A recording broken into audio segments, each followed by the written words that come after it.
cars, rather get left and starve. My mama made me a star, I just had it too hard. Bitch, I came from the top, but I got high again. I'm thinking God could've died in the pen. You haven't been against the odds like I've been. You haven't been where I've been. Welcome back to my channel. icyayme here. Before I get into this video, take a second to subscribe to my channel. I know I'm not like all the other channels. It's like beauty gurus and like something sexy to look at and doing pranks and shit, but what I do talk about is real things, and they really matter to me, and it really matters to me to influence you guys. It's that there's more to life than the pain that we go through. So if you fuck with me, hit that subscribe, please. Do your girl a solid. Let's get into this video. All right, you guys, so I get asked a lot, how do you become a better person?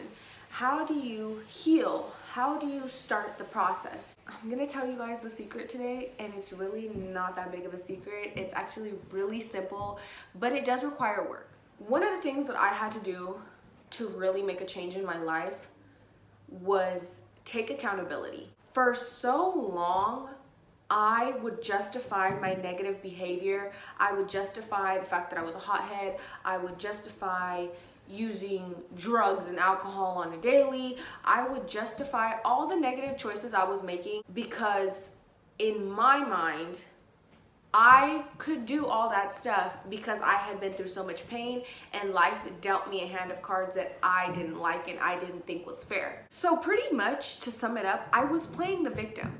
You know what I mean?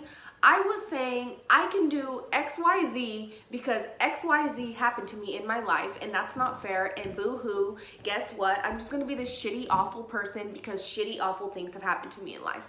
I had to really take a step back and realize that about myself and tell myself, you know what, Amy? Cut the shit, dude. Cut the fucking victim mentality.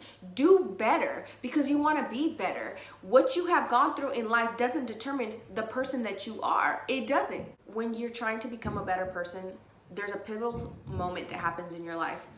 Usually for everyone, it is hitting rock bottom.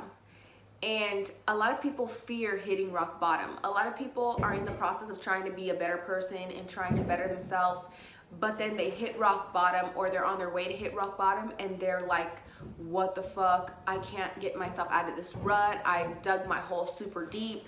But I like to tell everybody, when you hit rock bottom, there's nowhere to go but up. Literally. The second most important thing to bettering yourself as a person and wanting to grow, besides cutting the shit and stop playing the victim, is making a conscious decision to be happy. I'll say it again if no one got it. You have to make a conscious decision to be a happy and better person. You have to. Because a lot of people think that happiness is going to be given to you. Yes, everyone is entitled to happiness, but it's up to you to go get it. It's up to you to go get it. When I wanted to stop being depressed, I had to start making a conscious decision to say, hey, I'm gonna change the depressing ass thoughts that I think and I'm gonna turn them into something happy. When I wanted to stop using drugs, I had to make a conscious decision, hey, these drugs are fucking bullshit. Change it to make yourself better. Be a happier person. Happiness is a choice. You have to choose happiness. You have to choose healing. You have to choose positivity in order to change your life. If you're still choosing to be negative, choosing to listen to negative songs to feed your negative emotions, if you're still choosing negative behaviors to get through life, then you're choosing to stay in the same spot. You gotta choose healing, choose happiness, choose growth. And that is a start. That is how your life will change. I'm not here to tell you guys though that the process of becoming a better person and the process of happiness is easy. By no fucking means is it easy. It is not easy. You know, a lot of influencers and a lot of people on social media, they kind of show the, okay, I'm ready to change my life, and yo, look, my life has changed. There's this huge gap in between that no one talks about and no one shows. This gap, this huge gray area right here on the road to happiness, on the road to becoming a better person, it is not cute, okay? It's not fucking pussies and rainbows. It's not. It is tears. It is freaking demons. It is dark clouds. It is a war that you cannot mentally prepare yourself for. You kind of just gotta, boom, get thrown into that shit and fight your way through it. Okay? A huge key factor in wanting to better yourself is recognizing your own negative qualities. It is sitting down by yourself and facing your demons face to face and saying to those motherfuckers, hey motherfucker, you've been fucking with me my whole life, okay? I'm not letting you fuck with me anymore, okay? And by demons, I mean the trauma that you have faced. An alcoholic mom, a drug addicted mom, rape, okay?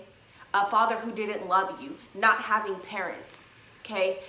Things that made you feel suicidal, things that maybe you used to want to harm yourself. You got to sit there and you got to face those demons because that's what they are. And you have to consciously say, I'm not letting you affect me anymore.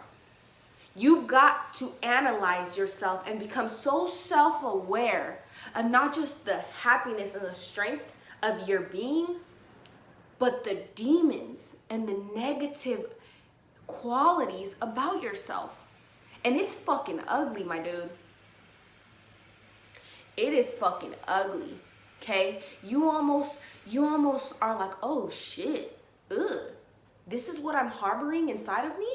This is what's growing and manifesting inside of me? This is what's causing me to be fucking this horrible person and negative vibes and negative mentality, and this is what's making me want to sleep all day and not want to be happy, and this is what's making me not want to go around my family, and this is what's making me not be a great mother to my kids or a great father to my kids.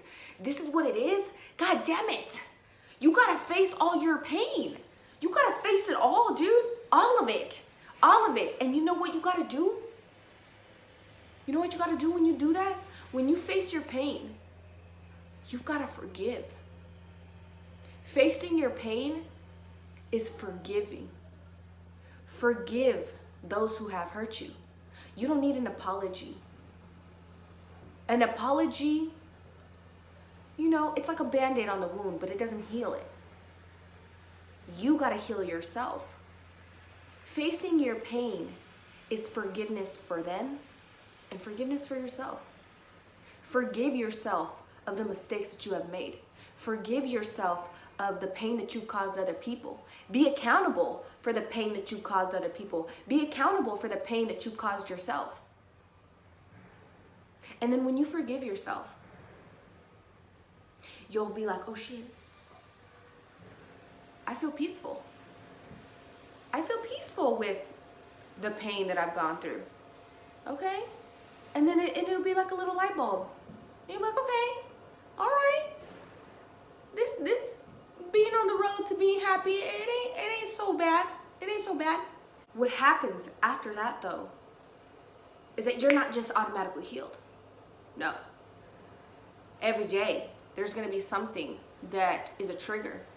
There's gonna be something that's a reminder of your pain. You know, a lot of people are stuck in a rut because they want closure from someone else. No one else can give you closure. You got to give yourself that. You got to accept that there will be questions and a lot of whys. Why did this happen to me? Why did you do this to me? Why did you break my heart? And you will probably never get those answers. And it's not up to no one to give them to you. You got to find the answers with yourself. And you know what? It starts with understanding. You hurt me because you were in pain. You broke my heart because you were not loved. Once you start understanding why people do what they do and why people hurt you, you will start understanding yourself. It doesn't mean that there's a problem with you. It means there's a problem with them that they haven't fixed, that they haven't healed. And then what you do when you heal yourself, you're unconsciously healing those around you. You cannot ever change what anyone else does. You cannot force someone to see something your way. You cannot force someone to love you. You cannot force someone to change for you. You can't. It's impossible. But you can change yourself. It starts with you and your mindset and how you view things. It starts with the forgiveness that you carry in your heart. It starts with the understanding that you have mentally. It starts with the compassion that you have in your heart and in your soul. The empathy to forgive. And the process is ugly. Forgiving people that have hurt you is hard. Forgiving yourself for the mistakes that you made, even harder. Taking accountability of the things you've done wrong in life, one of the hardest things you'll have to do. But this is where it starts. You want to be better? Then accept yourself for everything good and bad that you've done and make a conscious decision to be happier and be better and do that shit daily. Daily. Every night before you go to sleep, rethink about your day. Where could I have improved? What did I do wrong? What am I doing or what am I saying that could be hurting the people around me? The next day that you wake up, today's a new day. I may have failed yesterday. I may have done good half of the day, and then in the middle of the day something happened and I went back to my negative ways.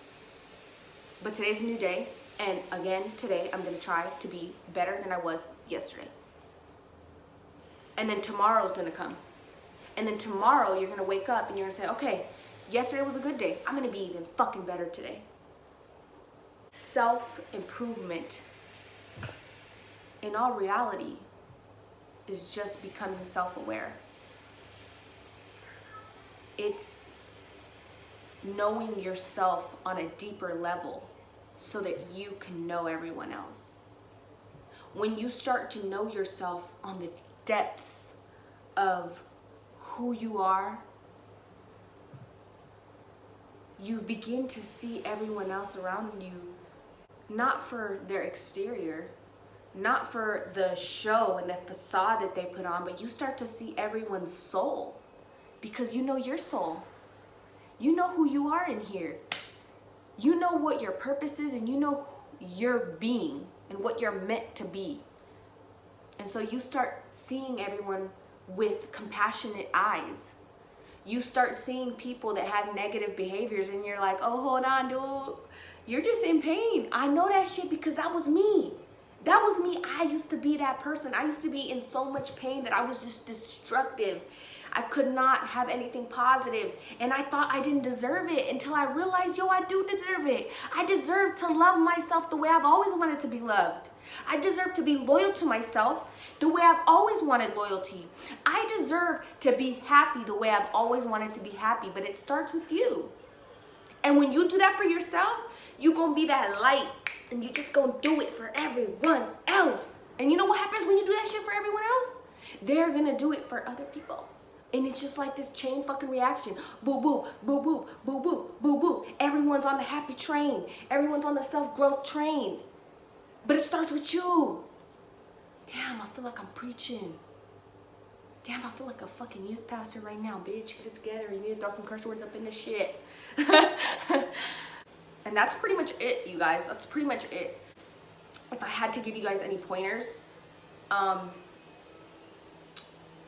I would say when I was in the stage of tackling my demons head on, I had to let myself go through all the emotions of grieving, because healing from pain is almost like grieving a death.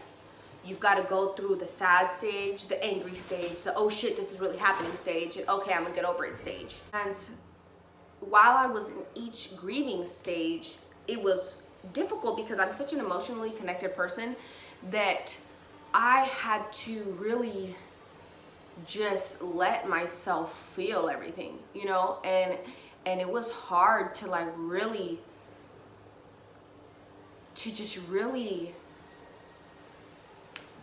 accept, you know. I think accepting that we are not in control, or that I was not in control, was a difficult thing for me to do because I'm a person that's in control, you know. A good example I can give you guys is my stepdad. I would say that it was hard for me emotionally growing up with him because he treated me different. And I used to tell him, Dad, sometimes I feel like it's easier if you would have just told me from a young age, yo, I don't love you like I love my other kids. Instead of telling me that you love me and repetitively each day, your actions would tell me otherwise. Your actions would actually speak volumes to me that in no way, shape, or form am I even compared to your blood children, because you love them so differently. You don't love me. And I remember me and him had to have serious conversations, and there was one conversation that I had with him, and I said to him, you know what, Dad? A lot of the way you treated me, I was a reflection of the pain that you were causing me. Me being hot-headed and me fighting and me selling drugs and me doing all the shit that I was doing, it was my way of channeling the pain and the anger that you caused me. And I remember having this conversation with my dad, and I was a little fearful because I didn't think that he would understand. And his thing was always like to get defensive and be like, oh, Amy, well, if you weren't like this, this, and this, then I wouldn't have been like this, this, and this, you know? And I had gone into the conversation accepting that I know him enough to know that he's probably not going to tell me what I want to hear, you know? And he was like, you know what, Amy? I know that I wasn't the best parent and example to you. And if I'm being honest, yeah, I don't love you the way I love my kids. And I'm sorry, it sounds ugly and it sounds hurtful for me to say that, but it's true, and I can't change the way I feel. And when he said that to me, I was in shock, which I don't know why, because I always knew this, but I never thought he'd verbally say it. But I respected his honesty, and I respected the raw, real, hey, Amy, this is what it is. I can't change it, but this is what it is. And then I was like, okay, all right, Dad, you kept it solid with me, and I fucking respect that shit.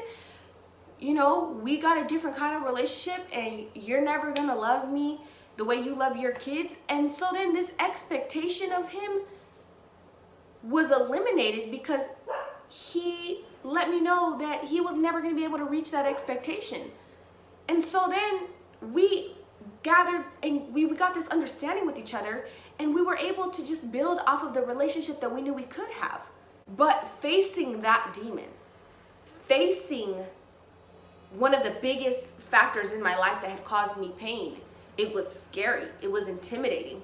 Hearing the truth that I already knew, this pain that was causing me to act so just immature, it was hurtful.